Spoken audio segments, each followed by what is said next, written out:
Hey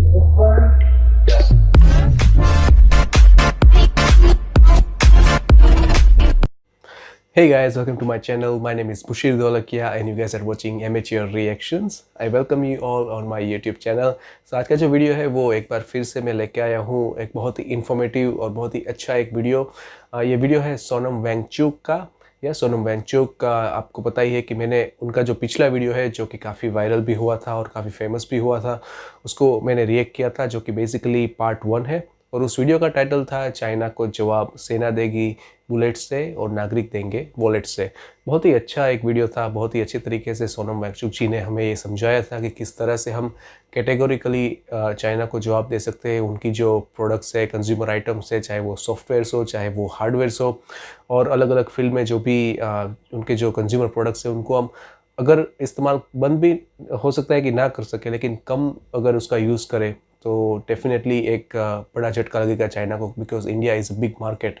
तो आज ये पार्ट 2 है जिसको मैं रिएक्ट करूँगा, क्योंकि पार्ट 1 जो है वो आप में से काफ़ी लोगों को पसंद आया था और मुझे लगता है कि पार्ट 2 मुझे भी देखना है, तो वो आ चुका है। तो मुझे लगता है कि पार्ट 2 देखते हैं। सबसे पहले जो पार्ट 1 है अगर आप देखना चाहें मेरा रिएक्शन उसमें, और पार्ट 1 जो सोनम वांगचुक जी का है उसमें भी अगर आप कुछ जानना चाहें तो वो मैं आई बटन में दे दूंगा उसका लिंक, ताकि आपको वो जो है वो पार्ट 1 भी आप देख सके। और ये पार्ट 2 है तो ये भी वीडियो हम सबसे पहले देख लेते हैं। इस जो चैनल है उनका मैंने वीडियो का लिंक जो है वो डिस्क्रिप्शन में दिया हुआ है। So you guys make sure you check out his channel, his content, and share some love from your side. And meanwhile, if you are new on my channel, you guys make sure you subscribe to my channel अगर आपको पसंद आए तो ही, और अगर subscribe करेंगे तो हमारा ऐसा ही मिलना जुलना लगा रहेगा। So yeah, let's see the video first and then we'll discuss the video. So let's do that. नमस्ते, सलाम और जूले। स्वागत है आपका चीन का जवाब इस श्रृंखला के दूसरे भाग में। उम्मीद है आपको मेरी आवाज़ सुनाई दे पाएगी। यहाँ पर हवाएं चल रही हैं, बल्कि कल तो इतनी हवाएं चल रही थी कि हम रिकॉर्ड ही नहीं कर पाए, इसलिए देरी हुई, क्षमा कीजिएगा। आज हम थोड़ी बड़ी माइक लेके आए हैं। उम्मीद है अच्छी कितना बढ़िया माहौल है पीछे, कितनी खूबसूरत जगह है। मैंने पहले भाग में ये कहा था आपसे कि हम आपके सवाल, आपके कमेंट्स का जवाब देंगे इस भाग में, तो इसलिए हम आए हैं। और सबसे पहले जो बहुतों ने ये पूछा है सवाल वो लेते हैं। पहला सवाल है, क्यों बायकॉट करें चीन को? क्या ये नफरत फैलाने के समान नहीं है? जी नहीं, नफरत फैलाने की बात नहीं है। जैसा मैंने पहले कहा है, चीनी लोगों से हमें कोई समस्या नहीं, बहुत अच्छे लोग होते हैं, मेरे बहुत दोस्त हैं। हमें समस्या है तो चीनी सरकार से, तंत्र से, जो कि विस्तारवादी है, जो कि शोषण करती है, उनसे समस्या है। चीन के हर बात पे दुनिया खामोश रहती है, तो ये एक वेकअप कॉल है जो हम दे रहे हैं। चीन के अंदर ही 140 करोड़ लोग लगभग बंधुआ मजदूर की तरह काम करते हैं, हुकूक अधिकार नहीं है, कुछ बोलें तो वो गायब हो जाते हैं, और दुनिया उस पर खामोश है और सौदा करना चाहती है, बिजनेस एज यूजुअल।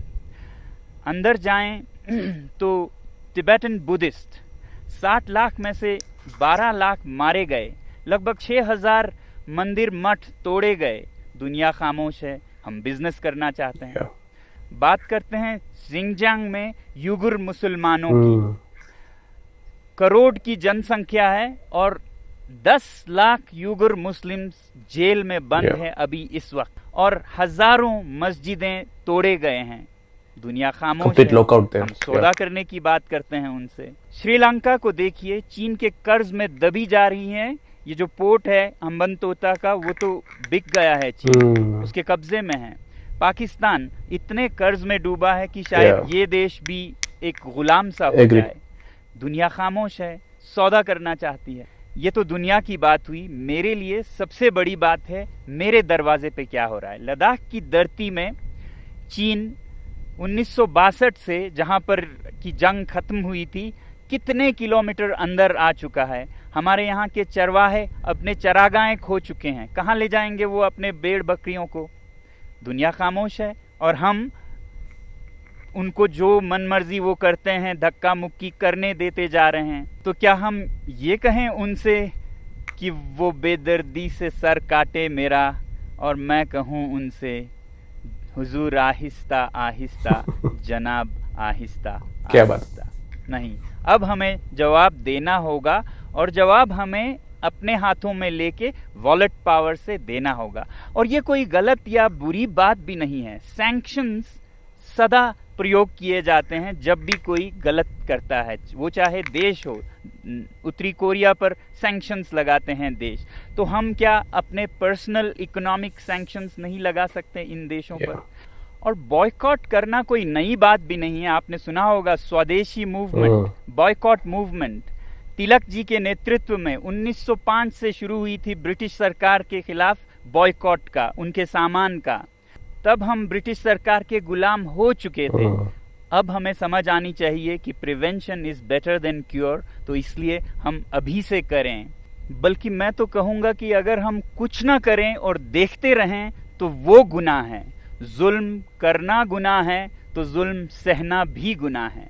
आप में से बहुतों ने दूसरा सवाल पूछा है, जनता को क्यों करनी पड़ी बैन या बॉयकॉट?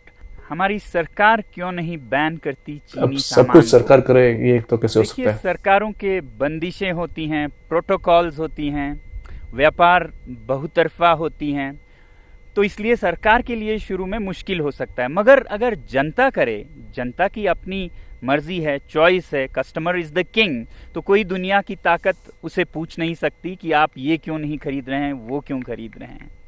वैसे भी हम सरकार के लिए क्यों इंतजार करें? जब लोग कुछ करने लगे तो सरकार वैसी ही नीतियां बनाती हैं जो लोगों की, जनता की मूड होती है।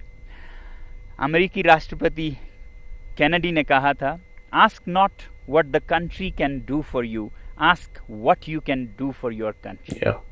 क्या ये व्यवहारिक या संभव भी है कि हम चीन जैसे बड़े देश के सामान को बॉयकॉट कर सकें? जब कोई देश या कोई तंत्र अत्याचार करे, ज्यादती करे, वो हद से बढ़ जाए, तो मुमकिन क्यों नहीं अगर जनता में जज्बा हो। अरब स्प्रिंग में एक नहीं 5-6 तानाशाह सरकारें गिर गईं महीनों में, और वो शुरू हुआ था एक सब्जी वाले की पुकार से। तो हम क्यों नहीं कर सकते ऐसा काम जो कि हमारे दरवाजे पे इतना अत्याचार और इतनी जोर जबरदस्ती कर रहा है? हमारे पास और कुछ नहीं तो अपना बटुआ तो है ना। कस्टमर इज द किंग, जागो ग्राहक जागो। और एक सवाल है कि हम चीन में बने सामान के बिना कैसे काम चलाएं? न सिर्फ सामान बल्कि सामान के अंदर के कलपुर्जे भी चीनी होते हैं बहुत बार। थोड़ी तकलीफ तो होगी, लेकिन क्या है? लगता है कि ये दोस्तों अच्छा मूवमेंट होगा। सामान में डूबे जा रहे हैं, कुछ इस तरह की जैसे हमारे हाथ में कुछ है ही नहीं। एक शेर है जिसे मैं आपके सामने रखूंगा इस हालत को दिखाने के लिए। खरीदें कब तलक कोट पतलों पे रहन हम चीन से। पे रहन एक कपड़े का नमूना है। खरीदें कब तलक कोट पतलों पे रहन हम चीन से, अपनी अय्याशी की गर हालत यही कायम रही, आएंगे गुस्साल चीनी और कफन भी चीन से। गुस्साल जो मरने के बाद शरीर को धोने वाले लोग होते हैं, वो भी अब चीन से आने लगेंगे और कफन भी चीन से आने लगेंगे। बहरहाल देखिए, जिंदगी प्योर इकोनॉमिक्स नहीं होती, सब कुछ पैसे में नहीं होता, कुछ उसूल भी होते हैं, अच्छे बुरे का कुछ फ़र्क इम्तियाज़ भी होता है। और हमारे तहजीब, हमारे मज़हब हमें यही सिखाते हैं कि बुरे या गुनाह या पाप से जुड़े चीज़ों से दूर रहें। जैसे आप देखेंगे कि हमारे मुसलमान भाई शराब से दूर रहते हैं, कुछ भी हो वो नहीं पिएंगे। हमारे सिख भाई सिगरेट से दूर रहते हैं, तंबाकू से। हमारे हिंदू भाई गौ मांस से, या जैन समुदाय के लोग तो मांस ही नहीं बल्कि लहसुन, प्याज ऐसे चीज़ों से भी वो नहीं खाते हैं। तो जहाँ भी वो जाएं कभी सफ़र में, यात्रा में, तो क्या वो भूखे मर जाएंगे? नहीं। अगर दृढ़ निश्चय हो, पक्का इरादा हो, तो एक इकोसिस्टम, एक हालात बनती जाती है उस रास्ते में। जब हम बर्दाश्त करके चलते हैं तो आप देखेंगे कि ऐसे भोजनालय, रेस्टोरेंट्स निकलेंगे जो जैन फूड सर्व करेंगे। तो 1 साल 2 साल में एक नया इकोसिस्टम बन जाता है। उसी तरह अगर हम ये चीन के सामान को भी गुनाह से जुड़ी समझे। जैसा कि मैंने कहा, इसके पीछे अत्याचार है। तो 1-2 साल में बहुत ही सारे अच्छा एग्जांपल दुनिया दिया के उन लोगों ने। देश और अपने हमारे देश में ऐसी चीजें बनने लगेंगी कि हमें इसका याद भी नहीं होगा कि हम ये नहीं कर पाएंगे, ऐसा सोचते थे। तो इसलिए मैं कहता हूं कि boycott made in China, software in a week, hardware in a year, और फिर हार्डवेयर में भी finished products, non essentials in a year, components, raw materials and essential products in 2 years। हम योजनाबद्ध तरीके से चल सकते हैं अगर हमारे अपने में सूझबूझ है। कोई ऐसा नहीं है कि कल या परसों ही हम सब कुछ बंद करें। हम ये कहें कि फिनिश प्रोडक्ट्स वाले अभी से हम बंद करेंगे 1 साल के भीतर, जिसमें कंपोनेंट्स जाते हैं जो हमारे भारतीय उद्योग में भी इस्तेमाल होते हैं, वो हम 1-2 साल तक चलाएंगे जब तक कि ऐसे विकल्प न बन पाए। और जहाँ तक विकल्प या रिप्लेसमेंट्स की बात है इन चीनी सामानों का, तो एक बात ज़रूरी ये है कि हर चीज़ की हमें रिप्लेसमेंट्स ज़रूरत भी नहीं होनी चाहिए। हमारी ज़िंदगी सादा भी हो सकती है। इस लॉकडाउन में हमने देखा कि कितने कम चीज़ों से हम गुजारा कर पा सकते हैं। That's very और true।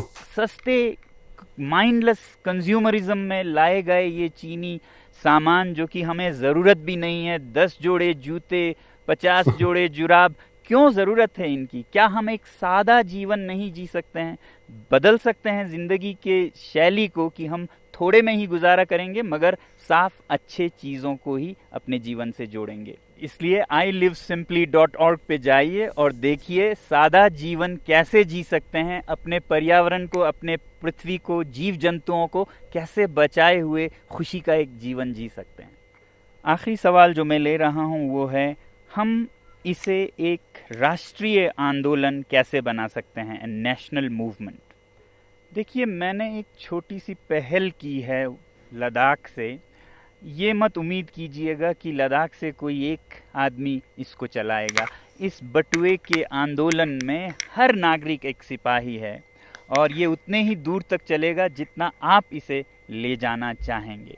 तो मुझे उम्मीद है कि भारत का हर नागरिक इसे एक अवसर, अपॉर्चुनिटी बनाएगा आत्मनिर्भर भारत बनाने का। हमारे जो सेलिब्रिटीज़, इन्फ्लुएंसर्स और नेता हैं, वो युवा पीढ़ी को नेतृत्व दे सकते हैं इस मामले में, और मुझे बहुत उम्मीद है कि आप लोग भी अपना रोल निभाएंगे देश प्रेम का, जो भरा नहीं है भावों से, बहती जिसमें रसधार नहीं, वो हृदय नहीं है पत्थर है, जिसमें स्वदेश का प्यार नहीं। जय हिंद। क्या बात है, बहुत अच्छा। So that was Sonam Wangchuk ji. बहुत ही अच्छा उन्होंने एक्सप्लेन किया कि क्यों हमें सेल्फ रिलायंस अपनाना पड़ेगा और चाइना प्रोडक्ट जो है वो उसको बॉयकॉट करना पड़ेगा। मैंने ज़्यादा रिएक्शन जो वीडियो चल रहा था तब बीच में इसलिए नहीं दिया क्योंकि मैं एक तो ये वीडियो भी उस तरह का नहीं था कि मैं बात बात पे या हर लाइन पे अपनी कुछ बात करूँ। मुझे लगा कि मुझे भी इंटरेस्ट पड़ रहा था और मुझे लगा कि इसमें ज़रूर यह है कि उनकी बात हम सब तक पहुँचे, वो बात को हम देखें, सुने, समझे और उसके ऊपर गौर करें। तो काफ़ी अच्छा वीडियो रहा। मुझे सोनम वांगचुक जी की मैंने कुछ और वीडियोस भी देखी है और मुझे वो आई थिंक बहुत ही एक सुलझे हुए, एक समझदार इंसान लगते हैं, जो एक भारतीय को होना चाहिए, एक सिटीज़न को होना चाहिए। जो उन्होंने बात करी कि उनके डोर स्टेप में अभी जो चाइनीज़ जो लद्दाख बॉर्डर के ऊपर जो हो रहा है वो समझ रहे, वो देख रहे हैं कि ये आगे 10 साल 15 साल के बाद वो स्थिति और बिगड़ सकती है, क्योंकि चाइनीज़ आर्मी या चाइनीज़ पॉलिसी जो है वो एक बहुत ही एक्सपांसन, जैसे कि विस्तारवादी उन्होंने बताया कि वो पॉलिसी है और वो किसी की सुनती नहीं है, वो अपने लोगों की भी नहीं सुनती है और उसको चाहिए कि जो दूसरे देश की या उनकी बॉर्डर की जो भी टेरिटरीज़ है उनको वो कब्ज़ा कर ले और फिर आगे ही बढ़ते रहे। तो चाइना को हराने का एक ही तरीका है कि हम उनकी जो प्रोडक्ट्स है उनको बॉयकॉट करें, और अगर हम ऑप्शन देखेंगे तो ही ऑप्शन मिलेंगे हमारे देश में। जैसे कि उन्होंने कहा कि we are a customer and we are a king of a market. तो आप देखिए, मैंने ये लास्ट वीडियो में भी एग्जांपल दिया था पतंजलि का, इस वीडियो में भी दे रहा हूँ कि पतंजलि एक प्राइम एग्जांपल है कि एक बहुत ही कम समय में उन्होंने बहुत ही लंबी छलांग लगाई है, उनकी प्रोडक्ट्स भी काफ़ी अच्छी आती है मुझे तो काफ़ी सेटिस्फेक्शन लगता है। मैं तो पतंजलि की बहुत सारी प्रोडक्ट्स है वो यूज़ करता हूँ। सो ये स्वदेशी की बात है, ये अपने देश की बात है। मुझे नहीं लगता कि हमारे देश के अंदर कोई ऐसी चीज़ है जो हम मैन्युफैक्चर ना कर सके। श्योर थोड़ा सा टाइम लग सकता है वो सारी चीज़ें सेटअप करने के लिए, लेकिन वो वक्त तो देना पड़ेगा हमें। और जैसे कि उन्होंने भी कहा कि ये कल परसों छोड़ने वाली बात नहीं है, हम धीरे धीरे छोड़ सकते हैं, लेकिन जो चीज़ हम आज छोड़ सकते हैं तो उसको छोड़ने के लिए कल का इंतज़ार क्यों करें। मैं समझता हूँ कि हमें धीरे धीरे स्वदेशी को अपनाना पड़ेगा। जो हमारी चीज़ें की जो ज़रूरत नहीं है, लॉकडाउन की जो बात करी उन्होंने कि लॉकडाउन में हमने काफ़ी चीज़ें सीखी है, मैं भी इस बात से सहमत हूँ कि हमें लगता था कि हमें बाहर खाने के बगैर नहीं चल सकता, या हमें लगता था कि हमें नए कपड़े चाहिए, हमें यहाँ छुट्टी के दिन यहाँ वहाँ घूमना है। हम सब कुछ जो है वो मैनेज कर सकते हैं, ये सिर्फ हमारे यहाँ पे होता है और कहीं नहीं होता है। मुझे लगता है कि धीरे धीरे ही सही हमें उस चीज़ को समझना पड़ेगा और हमें उस बात को एक्सेप्ट करना पड़ेगा कि yes, we as a country can definitely grow, we as a country can definitely be a self reliant country. उनकी वीडियो को भी आप ज़रूर देखें, मैंने लिंक जो है वो डिस्क्रिप्शन में दिया हुआ है। बहुत ही अच्छा वीडियो रहा, मुझे काफ़ी कुछ सीखने को मिला, समझने को मिला। आपको भी अगर ये वीडियो पसंद आए तो इस वीडियो को लाइक कीजिए, शेयर कीजिए, और अगर मेरे चैनल के ऊपर आप फर्स्ट टाइम आए तो आप मेरे चैनल को सब्सक्राइब कर सकते हैं। इसी तरह से हमारा मिलना जुलना लगा रहेगा। आपके पास कोई भी सुझाव हो, कोई भी कमेंट्स हो, so you guys please let me know. I will see you guys in the next video. You guys please take care of yours and your family. Till then, bye bye, see you.